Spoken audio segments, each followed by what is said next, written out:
Shalom, Shalom Aleichem, salam kasih Allah Tuhan kita Yesus Kristus memberkati dan menyertai semuanya hari ini. Kita bersyukur atas anugerahnya. Sekali lagi kita dipertemukan melalui renungan firman saat ini. Sebelum kita belajar firman Tuhan, terlebih dahulu kita datang menghadap Dia. Kita berdoa dan menyerahkan setiap pribadi kita ke dalam tangannya. Saya akan pimpin kita di dalam doa. Tuhan Allah Bapa kami yang ada di dalam kerajaan surga, kami sangat bersyukur dan berterima kasih kepadamu ya Tuhan. Karena hari ini kami dapat datang dan mau belajar akan firman-Mu. Sertailah kami dari awal sehingga selesai. Biarlah nama Tuhan sahaja yang dipermuliakan. Dalam nama Tuhan Yesus, semua anak Tuhan yang percaya katakan, amin. Haleluya. Saudara, teks pembacaan kita hari ini terambil di dalam Injil Lukas pasal 17 dimulai ayat pertama hingga ayat yang ke-6. Sekali lagi, di dalam Injil Lukas pasal 17 dimulai ayat yang pertama sehingga ayat yang ke-6. Saya akan bacakannya untuk kita. 1. Yesus berkata kepada murid-muridnya, "Tidak mungkin tidak akan ada penyesatan, tetapi celakalah orang yang mengadakannya. Adalah lebih baik baginya jika sebuah batu kilangan diikatkan pada lehernya, lalu ia dilemparkan ke dalam laut, daripada menyesatkan salah satu dari orang-orang yang lemah ini. Jagalah dirimu. Jikalau saudaramu berbuat dosa, tegurlah dia, dan jikalau ia menyesal, ampunilah dia.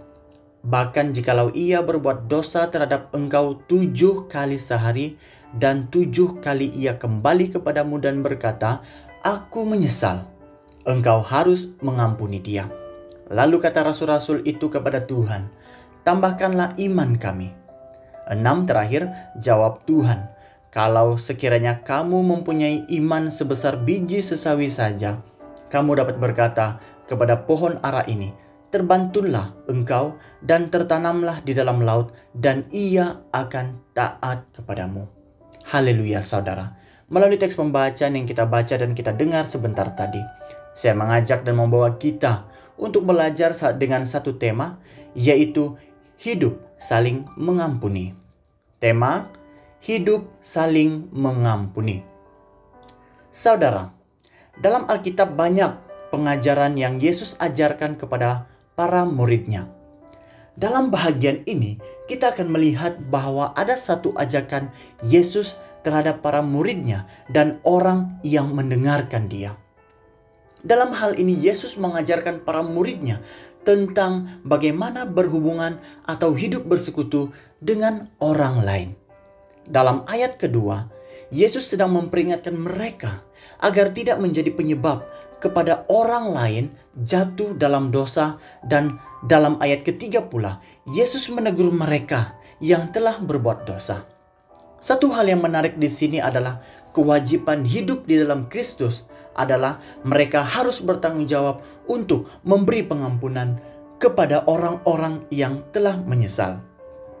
Dalam ayat yang keempat, Yesus berkata, "Bahkan jikalau ia berbuat dosa terhadap engkau 7 kali sehari, dan 7 kali ia kembali kepadamu dan berkata, 'Aku menyesal,' engkau harus mengampuni dia."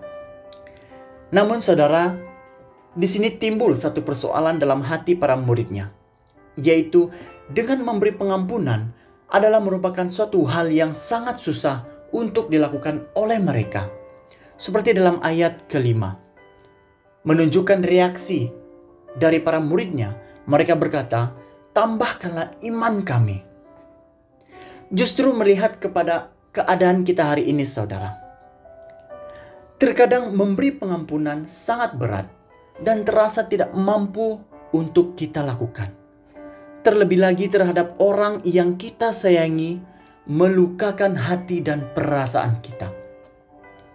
Tetapi ingat saudara, apa yang dikatakan Yesus adalah bahwa dia akan selalu memberikan keteguhan iman dan kemampuan kepada kita untuk memberi pengampunan dengan sukacita terhadap sesiapa sahaja yang telah melakukan kesalahan yang menyakiti hati dan perasaan kita selama ini.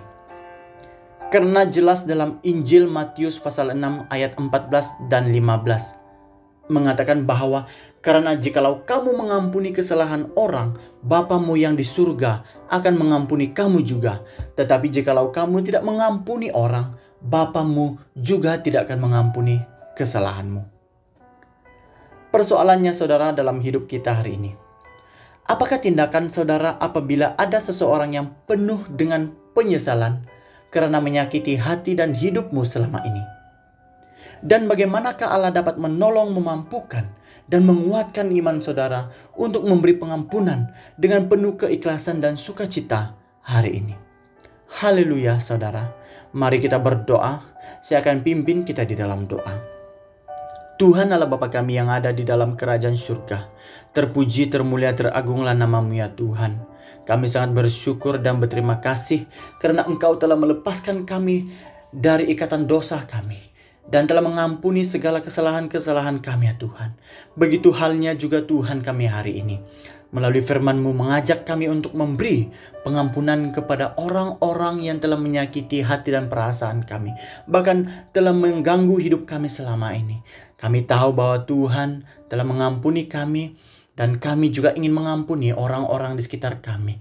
Karena Bapa yang ada di surga telah mengampuni segala dosa kami. Ini ucapan syukur dan doa kami setiap anak Tuhan yang percaya katakan amin. Haleluya. Saudara, melalui kasih pengampunan dari Allah kepada kita, marilah kita memberi kasih, kemaafan dan pengampunan itu terhadap sesama kita manusia.